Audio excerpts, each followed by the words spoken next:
बंधुआ कहानी को लाइक करें, शेयर करें, सब्सक्राइब करें। त्रिधाम नामक एक संत अपने शिष्य महेंद्रगिरी के साथ देश में भ्रमण कर रहे थे। एक दिन वे दोनों रास्ते के एक गांव में रुके।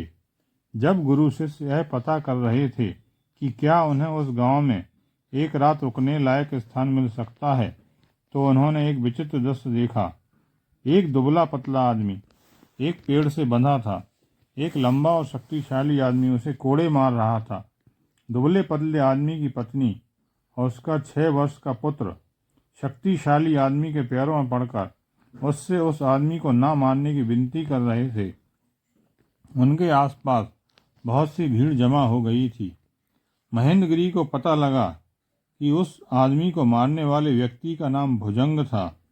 वह उस इलाके का सबसे अमीर आदमी था। जिस आदमी को पेड़ से बांधा गया था उसका नाम वीर सिंह था। वह और उसका परिवार हमेशा से भुजंग के लिए काम करते थे। इसका कारण यह था कि 3 पीढ़ी पहले वीर सिंह के पूर्वजों ने भुजंग के पूर्वजों से कुछ उधार लिया था। वह उधार आज तक चुकता नहीं हुआ था। 3 पीढ़ियों तक वीर सिंह के परिवार के सभी सदस्य अपना उधार चुकाने के लिए भुजंग के परिवार के लोगों के लिए काम करते रहे। बच्चों समेत सभी को उसके यहाँ बंधुआ मजदूर का काम करना पड़ रहा था। वीर सिंह का बड़ा बेटा सूर्या बहुत तीव्र बुद्धि था। वह भुजंग के मवेशियों की देखभाल करता था। धीरे धीरे वह दुनियादारी से परिचित हो गया। एक दिन उसने भुजंग से सवाल किया, मेरे पुरखों ने आपसे कितना कर्ज लिया था? उन्होंने अपने जीवन काल में उसमें से कितना चुका दिया था? जब मेरे पिता की चुकाने की बारी आई तब कितना कर्ज बाकी था? हम सभी आपके खेतों में आपके लिए काम कर रहे हैं। आप हमारी मजदूरी का हिसाब कैसे रखते हैं? इन तीखे और एक के बाद एक सवालों को सुनकर भुजंग हतप्रभ रह गया। उसने कभी सोचा भी न था कि कोई उससे ऐसे प्रश्न पूछेगा। नाराज होकर उसने सूर्या की पिटाई करवा दी। इससे दुखी होकर सूर्या घर छोड़कर बेहतर रोजगार की तलाश में कहीं चला गया। अब भुजंग ने सूर्या को वापस लाने के लिए वीर सिंह को परेशान करना शुरू कर दिया था। वह कहता था कि सूर्या अपना काम छोड़कर गया है, इसीलिए उसे वापस आना चाहिए। गुरु त्रिधाम और शिष्य महेंद्रगिरी वीर सिंह के परिवार की स्थिति को जानकर द्रवित हो गए। संत त्रिधाम का शिष्य महेंद्रगिरी भीड़ में मिल गया और जोर से बोला, यह बहुत अन्याय है। पहले हमें यह बताओ कि वीर सिंह पर तुम्हारा कितना कर्ज बाकी आया है। यह आवाज़ सुनकर भीड़ में फुसफुसाहट शुरू हो गई। फिर धीरे धीरे लोगों की आवाज़ें तेज होने लगीं। वे भी वही मांग करने लगे। तब साधु त्रिधाम ने अपने गरजदार आवाज़ में जोर से कहा, यह तुम्हें हम सभी को अभी बताना होगा। भुजंग ने त्रिधाम को ऊपर से नीचे तक देखकर उनकी हंसी उड़ाते हुए कहा, क्यों, क्या तुम उसका ऋण चुकाओगे? त्रिधाम ने उत्तर दिया, तुम्हारे लिए यह जानना आवश्यक नहीं है। या तो तुम यह बताओ कि इसे तुम्हें कितना धन चुकाना है, या फिर तुम्हें वीर सिंह के परिवार को हमेशा के लिए मुक्त करना होगा। अब भुजंग थोड़ा हड़बड़ाया। त्रिधाम के स्वर की दृढ़ता और आदेशात्मक लहजे ने उसे थोड़ा विचलित कर दिया था। अतः उसने अपने मन में आया कोई भी अंक बक दिया। साधु त्रिधाम ने सीधे भुजंग की आंखों में देखकर पूछा, क्या तुम्हारे पास कोई दस्तावेज हैं जो यह बताएं कि इस पर तुम्हारा यह कर्ज है? भुजंग क्रोधित हो गया। इनके पुरखों ने मेरे पुरखों से कर्ज लिया था। एक काम करते हैं, हम वीर सिंह से ही पूछ लेते हैं कि क्या उस पर मेरा कोई कर्ज नहीं है। सभी वीर सिंह की ओर देखने लगे। वीर सिंह ने अपना सिर झुका लिया। जब त्रिधाम ने उसे उत्तर देने को कहा तो वीर सिंह फूट फूट कर रोने लगा। मैं क्या कहूँ श्रीमान, मेरे दादाजी ने मेरे पिताजी से कहा था कि हमारे परिवार पर इनके परिवार का कर्ज है। फिर मेरे पिता ने यही बात मुझसे कही। मैंने कभी इनसे नहीं पूछा कि हमें कितना चुकाना है, ना ही इन्होंने कभी बताया।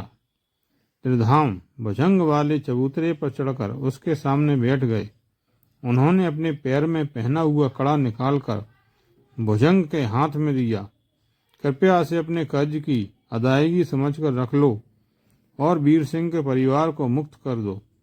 भुजंग ने उनके हाथ से कड़ा लेकर उसे उलट पलट कर देखा, फिर बोला, यदि मैं इसे ले भी लूं तो भी कुछ कर्ज बाकी रह जाएगा। अब त्रिधाम पलटकर वहां खड़े लोगों से बोले, वीर सिंह का परिवार केवल अपने पूर्वजों के शब्दों के आधार पर भुजंग के परिवार की बंधुआ मजदूरी कर रहा है।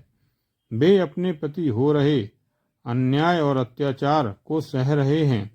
स्वतंत्रता के बिना मनुष्य मृतक समान है।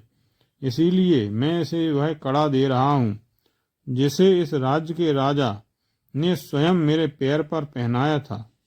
फिर वे भुजंग की ओर देखकर दृढ़ता से बोले, यह कड़ा सोने का बना है और इसमें कई कीमती पत्थर जड़े हैं। मुझे इसकी असली कीमत तो नहीं पता, लेकिन यह जानता हूँ कि इसे बेचकर जितना धन मिल सकता है उससे मैं तुम जैसे 100 आदमी खरीद सकता हूँ। मैं अपने शिष्य के साथ तब तक यहाँ बैठूंगा जब तक तुम यह ना मान लो कि वीर सिंह का ऋण चुकता हो गया है। राजा का नाम सुनने पर भुजंग घबराया। जिस हाथ में उसने कड़ा पकड़ रखा था वह थोड़ा सा थरथराया। फिर बिना एक पल भी बिगाड़े उसने कहा, वीर सिंह का ऋण चुक गया है। कृपया यह आभूषण आप अपने ही पास रखें। और कड़ा त्रिधाम के हाथ में देकर वहां से चलता बना। साधु त्रिधाम के पैरों में वीर सिंह गिरकर फूट फूट कर रोने लगा। त्रिधाम ने वीर सिंह को उठाया और बोले, नगर में पहुंचकर मैं राजा के सैनिकों की मदद से तुम्हारे बेटे सूर्या को खोजने का प्रयत्न करूंगा। और वहां से चल पड़े। महेंद्रगिरी इस पूरे मामले के बारे में सोचता रहा। वे सभी कुछ बोल क्यों ना सके। क्यों वे इतने पुराने ऋण के लिए अमानवीयता सहते रहे जिसका अब कोई अर्थ नहीं रह गया था। पीढ़ियां बदल चुकी थीं और ऋण का कोई हिसाब भी नहीं था। फिर ऐसा क्या था जिसने उन्हें इस प्रकार के ऋण के प्रति जिम्मेदार बना रखा था। वह क्या था जिसके कारण वे बंधुआ मजदूरों की तरह काम कर रहे थे। अगली दोपहर जब वे एक तालाब के किनारे विश्राम करने के लिए रुके तो महेंद्रगिरी ने त्रिधाम के समक्ष अपनी शंका जाहिर की। त्रिधाम ने मुस्कुराकर पास के एक पेड़ से बंधे हुए एक हाथी की ओर इशारा किया। उन्होंने पूछा कि वह क्या देख रहा था। एक हाथी, महेंद्रगिरी ने कहा। त्रिधाम ने कहा, ध्यान से देखो। जब तुम्हारा इसके एक रोचक तथ्य की ओर ध्यान जाएगा तो तुम्हें बड़ा आश्चर्य होगा। फिर मुझे भी बताना वह क्या है। महेंद्रगिरी ने कुछ देर तक गौर से देखा। फिर वह समझा कि उसने गुरु उसे क्या समझा रहे थे। इतने विशाल हाथी को एक मामूली जंजीर से उस पेड़ से बांधा गया था। यदि हाथी उसे थोड़ा सा भी झटका देता तो जंजीर टूट जाती।